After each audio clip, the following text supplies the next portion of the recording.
Emi Abdülhalim'e gezek verdim. Hadi Allah'ın.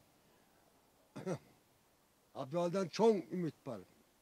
Bunların atası Burkan de Ataydın Ündör'ün oy buldu, güldü, Ataydın ödün de ırdaytılar. Yani bağıl atavan sözü atam olsa ölsün, atam bir ölmesin degen tuğra kendi.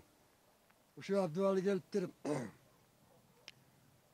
Şu bana gezek verdim ben Şekerbek çelik kulüptün bütün çelik vereyim.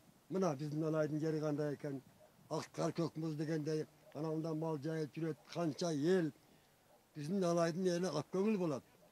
Şu çelteğin akkavul gülüm. Şekerbek çelik kulüptün gütü cüret tol kuyt deyen gülüm.